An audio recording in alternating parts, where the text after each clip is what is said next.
I wanted to do a quick stream tonight to go over this image that's been going around and the general idea that it's trying to present. So basically what this is a meme that's been circulating claiming that Alex Pereira has basically been doing everything within his power to bring bad luck upon himself going into his fight at UFC 313 against Magomed Ankalaev.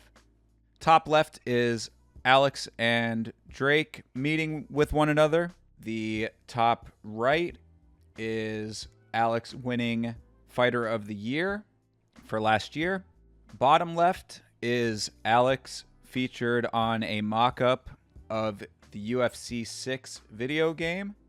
And bottom right is Alex being predicted to win his fight against Magomed Ankalaev by Israel Adesanya. I wanted to go through these and one additional point that's not referenced in this meme and kind of break down what is potentially going on with these curses or lack thereof. So first of all, let's start off with Israel Adesanya's prediction of Alex to win. We've got this video queued up from Excellent MMA. Shout out to them. This is a video called Israel Adesanya predicts Alex Pereira versus Magomed Ankalaev fight. This is Israel Adesanya, I believe, at the pre-fight press conference before his fight with Nasruddin Imavov. Israel Adesanya has no doubt that Alex Pereira will beat Magomed Ankalaev at UFC 313. And your prediction about Ankalaev and Pereira fight? Poatan, Shama. Thank you. So there you go. I mean, pretty simple, pretty to the point. It wasn't like Adesanya did an entire video breakdown going over all of the ins and outs of it. It wasn't on his channel. I mean, Israel Adesanya has been wrong many times in his predictions. I think that this is mostly coming from him and Poatan getting a little bit closer at the Australia event, UFC 312, that just passed. Pereira was in attendance and in the corner of Sean Strickland, and they were seen together, him and Israel Adesanya, so the animosity between these two is starting to break down and become a little bit cooler, which is something that Pereira is kind of known for at this point, I would say. Pereira is a guy who, for whatever reason, gets into these extended beefs with people and then, over time, breaks them down into becoming his friend. And I guess he would say that it's to make them better fighters or, you know, any number of reasons, I suppose. But it is a little strange that he goes out of his way to befriend his former foes. I would think that him and Yuri and him and Jamal might go into that same camp if both of them are interested in such a relationship. I don't think Jamal would be, because Jamal has allowed his Poatan obsession to break him mentally over the last year or so, and now after the loss to Yuri Prochazka, it's going to be interesting to see what happens with Jamal. In fact, I should probably take a look at Jamal's YouTube channel at some point and see what he's been saying. Check in on Jamal. This is a status check, status update.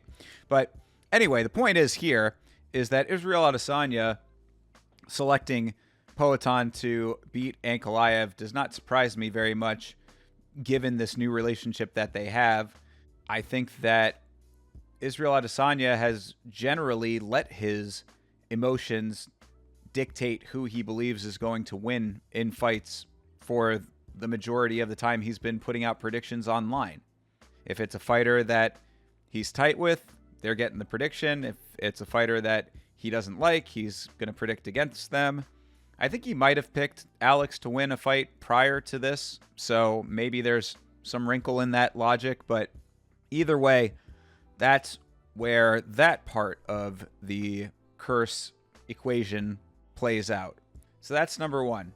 Number two is the Drake aspect of all of this. Now, Drake, of course, is known for essentially cursing fighters with his predictions. He is often putting very large amounts of money on fighters to win fights, none of which is his, of course, but he gets a lot of play money from stake.com to throw out very outlandish bets. Often those bets are incorrect. He's kind of notorious for it. So anything regarding Drake is kind of looked at like a curse in the MMA community. A lot of times people are thinking that he's trolling with his predictions at this point because he's so wrong so often. And of course you can see in the picture here, but we have the video footage as well. Here is Drake meeting Poatan at Drake's concert in Australia. Quick little interaction. That's really all it was. Who was that? Oh, that's your cousin. That's a good ass cousin. And then, you know, this part's interesting to me because here it'll turn in a second. Get her and her cousin some free Cleo tickets Cruz to the back here, of mall or course. something. Hey, that's a good ass family right And there. there's Alex all the way in the back. So it's not like he ended up like interacting with Drake in any kind of real legitimate way. It was just a real quick handshake. And then they're, I guess, either in VIP or just somewhere very, very far away from the stage. But one way or another, their hands did touch. The meeting did happen. So one might be led to believe that this could be detrimental for Pereira. However, if you also recall, Drake, in the past, one of his very few correct predictions was Pereira to beat Jamal Hill. So maybe Alex Pereira is the Drake curse breaker over here. Could be. So that's two of these elements. We've got Israel Adesanya's prediction. We've talked about that. We've got Drake meeting Pereira, but not interacting with him in any great way. And then, of course, Poatan beating the prediction curse in the past. So now we get into some of them that are a little bit more nebulous, perhaps. But, well, maybe not. Maybe not. Not this one, anyway. We'll go to the Fighter of the Year winner. So, basically, if you look here, Alex Pereira wins Fighter of the Year for 2024 at the MMA Awards. And when you look at previous winners of the MMA Awards, you see that we were just talking about Kamaru Usman. He is one person that won it. Lost his belt not long after that. Israel Adesanya, another person that had the same situation. Daniel Cormier also. You know, I mean, I think the Daniel Cormier was already pretty well towards the end there. And then Alexander Volkanovski, who we know lost his belt. A lot of guys who got Fighter of the Year and went on to not retain. This one, I think, holds a little bit more weight. And the reason I think that is because when all of these people won Fighter of the Year, they had already climbed the ladder in order to do so. It's not like you just get Fighter of the Year when you're starting off your rise to greatness. All of these guys had climbed the ladder to become as great as they would end up being, were at the peak of their careers when they won the award, and then lost after that, which kind of makes sense in a normal MMA champion timeline. You fight your way up to the belt, you get the belt, you either defend the belt, retain the belt for a while. All of these guys pretty dominant champions in their own rights. But you defend the belt a number of times, and then eventually your time comes like everybody else's. I mean, you know, like any other fighter, the window of fighting is very small, or a short window of time, I should say. So time has to come for all of us, and champions are no different. So this, I think, actually might hold a little bit of water when it comes to the curse situation, but more so based on the circumstances of Pereira's career as opposed to it being any kind of supernatural curse. But that's part 3. Part 4 is the one that I think is the least credible here. The cover of UFC 6. Now, this is something that has been going around, this mock-up cover here. We've got this article from Newsbreak. I guess Total Sports contributed it to Newsbreak. and it's saying that, oh, everybody is going crazy about this mock-up cover. And immediately the first thing that jumps out to me is the fact that this was posted by Reuben Carter. If you know Reuben Carter, you know that he posts a lot of shit posting. It's a lot of untrue stuff. It's things that are close enough to being true that people fall for it, but it's all trolly stuff. It's like Reuben Carter is like the Onion of MMA. You see all these people here. It's been a fun ride while it lasted, yada yada, you know, he's about to get cooked. All of this stuff that we're seeing here. But again, Reuben Carter posts. So I wanted to look deeper into this. So what's actually going on with UFC 6? Because I had heard that it hadn't even been announced yet. Truth is that the game does not have a release date, but it is in the works. And we know this because of this here. Shout out to the homie S-Dog MMA. S-Dog MMA Talk, more correctly. Friend of the channel, who was doing an interview with John Anik, where John Anik, I guess, broke a little bit of news about UFC 6, kind of off the cuff on this podcast. So let's hear what John Anik has to say. UFC 3 was the last game I did with Rogan. I didn't do any voicing with him in studio. I did 92 hours solo. Then Daniel Cormier took over for EA Sports UFC 4. We did 80 hours solo. 80 hours together, and then 80 hours together for EA Sports UFC 5. You can imagine how much more enjoyable an exercise it is, though, having him alongside. Yeah, we're on to EA Sports UFC 6. So there you go. Are y'all, oh shit, are we really? Did you just break news there, John? Maybe. When the fuck is that coming out? So there you go. Anik reveals that the recording sessions have started for UFC 6, but if it's that early in the process, I don't think that they have a cover planned for it yet. They haven't gotten to the point of a release date or anything like that. They're probably still working on a lot of the mechanics and stuff. Who knows if it's even going to come out this year?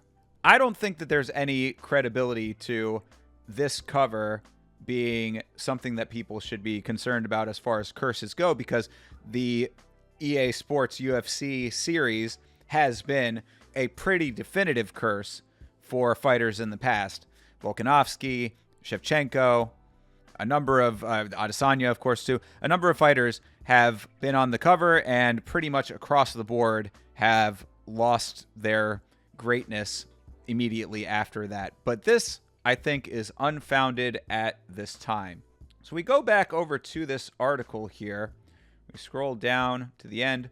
The last thing when it comes to the curse or lack thereof, or whatever you want to say about Poatan going into 313, Daniel Cormier saying that he was concerned that Alex Pereira was not training 2 weeks out from his fight with Ankalaev. He's in the corner of Sean Strickland. He's out at the Drake concert. He's jet-setting around the world.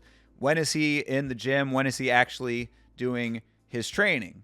That was something that was, to me, pretty concerning if that was the truth. But what the hell does DC know? You know, this is always the question. Like, where is DC getting his information from?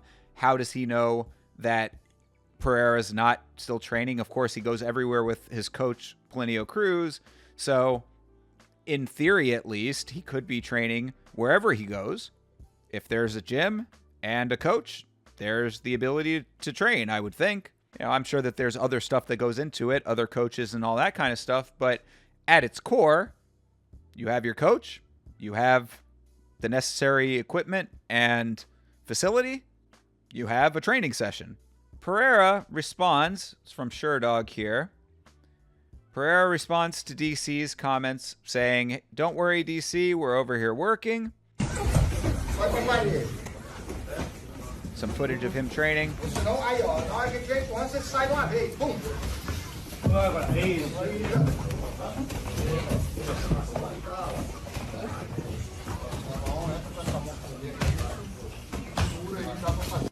And, I mean, that looks like a pretty standard training session of sorts. You know, some light training that he's doing. He's not exactly hard sparring, but we know Pereira is a sparrer, person who spars often. So, I mean, take that for what it is, I guess.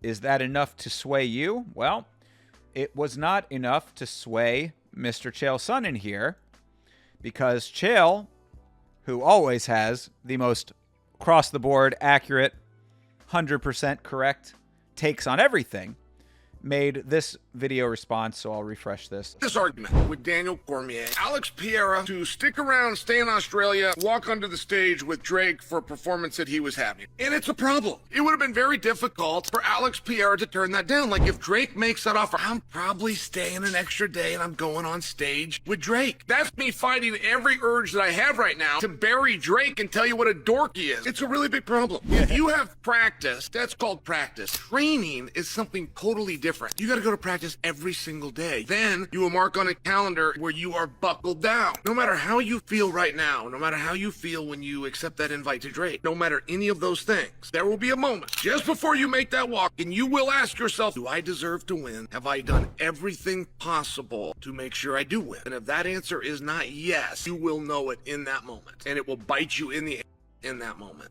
I think that there is mixed validity to what Chael is saying here. So as we know from the footage that we saw earlier, Alex Pereira did not go on stage with Drake. They met very quickly backstage or in VIP or wherever they were, but it was not on stage. It was very brief interaction. He was at the concert, so I guess you could say that there is some validity there. It's like, oh, you're not hunkered down doing your training 24 hours a day, 7 days a week, whatever, you know, or you're not doing your practices all the time. Like he's saying, every day is a practice, training is marked on the calendar, whatever, you know, he's not locked in that kind of a schedule. So I guess there is some validity there. Does that factor in as heavily as he's saying it does when Alex Pereira makes the walk? That remains to be seen. I mean, Alex Pereira has had such great success 90% of the time that he has made that walk. I mean, 95%? You know, I mean, really, only Israel Adesanya has been able to figure out the equation outside of kickboxing. So, I guess take it for whatever you will, as far as if there is some validity or not when it comes to Pereira not being prepared for this fight. Now, Ankalaev has been waiting for his shot at this belt for forever, it feels like. I mean, ever since the draw with Jan Blachowicz, he's been waiting. He has been wanting it. He's been out there winning his fights. He's been doing everything he needs to do correctly. And if you recall, Jan Blachowicz is really the only other person that I would say has given Alex Pereira a legitimate and substantial challenge through the entirety of their fight when it comes to MMA. There are people, myself included, who think that that fight was very, very close and that there's potential that Jan might have even won that fight. Do I think that that's the reality of it? I mean, maybe if you go point by point, there is some potential for that to be true.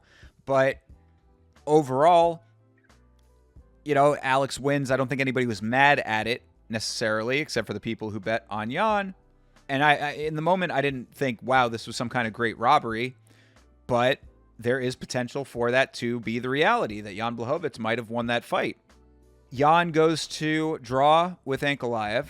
Jan gives Poatan a run for his money. Ankalaev has to sit out all this time stewing while Alex Pereira is knocking people out and getting matchups that could conceivably be looked at as favorable. I mean, not that they necessarily were not great matchups. You know, Khalil Roundtree, of course, springs to mind, but it turned out to be a great fight. However, Khalil Roundtree was ranked, I believe, 10th at the time when he got the call up for that. And Ankalaev is sitting there with his dick in his hand, waiting for his shot. So now Ankalaev finally, through all of this essential disrespect, is getting his shot. I would think, at least, that Magomed Ankalaev is in there doing everything he needs to do. At least as of 5 days ago, Buddy is working. Buddy's doing his thing. So I would think that if there's any validity anywhere when it comes to the Alex Pereira curse, you could say that Alex Pereira has his indigenous Brazilian rainforest voodoo magic that Yuri Prohashka was so concerned about to negate all of that. But the thing that may be legitimately concerning is Poatan potentially not taking the fight as seriously as he's taken other fights. Yesterday on the watch along, someone had asked Vitz King why he doesn't like Alex Pereira, because Vitz King is the only person that I know who is not an Alex Pereira fan. And Vitz King said that he's gotten essentially what, I mean, you know, I don't want to jumble what he said, but if you synthesize down the basic point of what he said was that Pereira has gotten a little full of himself. He's a little bit smug, and that he may have gotten a little bit Hollywood when it comes to MMA. You know, he's feeling himself as a star. He's out here jet setting, like you said, you know, he's cornering a whole lot of people. So that's at least within the realm of the sport, but he's going over to be in the corner of his sister in karate combat. He's over in Australia to be in Sean Strickland's corner. He does an entire camp with Sean Strickland. That's fine that he's doing those things, but at the same time, how much are you putting into your own camp? How much are you putting into your own training? Pereira is the type of guy that in the past has been the dude that will go into a fight, win the fight, and then he's back in the gym within a day or two, right back to training. So seeing him staying in Australia for a little while to go see Drake in concert, you know, not necessarily the best look as far as just culturally, considering that Drake is somewhat of a persona non grata at the moment, but from the MMA perspective, it's like a little bit different, perhaps. Not the same Pereira that we've seen before. So looking through some of these Reddit comments, which of course you should never do, but we're going to do anyway. People are talking about Chael, you know, the curse we're all waiting on. See if Chael is going to come out and actually say his predictions. If Chael predicts Alex to win, that could be a huge problem. Chael, another person that has been known to cast a curse or two by making a prediction. This is a hilarious image of Ankalaev. This person here is talking about the black magic, so he curses the curses. That's what I kind of said. I think that if there's any legitimacy to any supernatural element of all of this, it's negated by the rainforest magic. But here we go is another great point here. He's almost 38. His time is coming one way or another, this person says. Response is, what if he's just Tom Brady into his mid-40s? I mean, it's potentially something that could happen. We did just see Bilal Muhammad recently break the 34 curse. You know, 34 years old, of course, the topped out age for champions generally, but Bilal Muhammad got himself a belt at 35. Poatan, well into his later 30s at this point, still showing signs at least that he can stay on top, but is this his time where the age maybe catches up to him? These are the questions. Age affects the heavier weight classes less. That is conventional wisdom. The power is the last thing to go. Also conventional wisdom. The power might be there, but what about the speed for Pereira? Pereira's never necessarily been the fastest guy. He's got fast kicks, but he's not super light on his feet generally. He's so confident in his power that he's willing to kind of plant his feet and let you come to him a lot of the time. In fact, I'd say that in the Khalil Roundtree fight, he had to be a little bit more light on his feet than he has in previous fights, and it kind of showed a little bit in those middle rounds before he started to kind of catch his second wind and sway the tides of that fight. Khalil was taking that fight to him a little bit. He was having a little bit of a problem getting the rhythm down, I would say. So perhaps the speed is already decreasing a little bit, but if he's never been the fastest in the first place, then maybe it's not that big a deal. This person's talking about EA 6 or UFC 6, and we basically we already talked about that aspect of things. I wonder if at this point people are requesting to not be on the cover, even if it is a nice little pay bump. I would think that there's probably a good amount of money involved with licensing your likeness to EA for the purposes of the cover art. But if you're a champion, the curse certainly is real.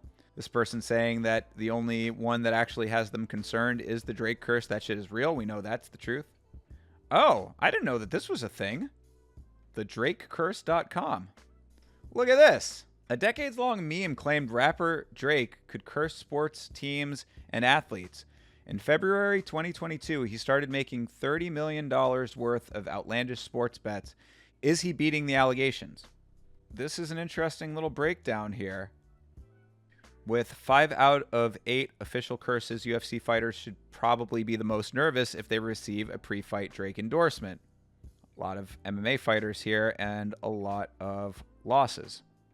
This person is saying Drake is up overall on his bets, but when it comes to MMA, I mean, I guess he is technically profitable in MMA, but he has 9 wins to 14 losses, almost a 40% strike rate, and out of $12.7 million has only won $858,000, 6% ROI, the lowest of any profitable returns that he has. So in reality, the Drake curse may be slightly overblown, but when it comes to MMA, doesn't seem like it's that overblown. Something that I would be slightly concerned about if I was a fighter. So again, take all of this for whatever you will. This person, I think, is where I'm landing on all of this, saying Cursemaxxing to prove you're the GOAT. If Alex Pereira comes out and proves each one of these curses to be absolute bullshit, winning the fight regardless in what theoretically could be his biggest challenge. I mean, the fact that Khalil Roundtree even got the fight over Ankalaev, as I said, was a bit of a slap in the face. Ankalaev has been deserving of this ever since the draw, and the draw is what it is. I mean, it's not necessarily all on him. I mean, Jan fought the fight that he fought. Every other fight has been a pretty good win for him. I mean, his last fight was just okay against Alexander Rakic, but it's still a win, and he still deserves to get his shot. So could this be the downfall of Alex Pereira? Or could Alex Pereira come out here, continue to be one of the most dominant champions the sport has ever seen, and make all these curses look like childish foolishness? Time will tell. But that is essentially the breakdown of these curses as I see them. Let me know what you think about Drake, the Fighter of the Year accolade, the UFC 6 cover, even if it's fake. Is there some validity there? The Israel Adesanya prediction, and more importantly than all of that, DC's assertion that Alex Pereira is not training properly going into this fight. Let me know about all those things in the comments. One thing to keep an eye on as well, because this is another curse that could very well play a factor going forward. If Alex Pereira gets a haircut on the Embedded series, then there might be trouble there as well. But as we had said, if he's Cursemaxxing over here trying to collect every single curse just to break them all, then maybe he's going to get a haircut on purpose. Getting a haircut on the Embedded series has been traditionally a curse as well. But other than that, that's about it for tonight, everybody. Fight on.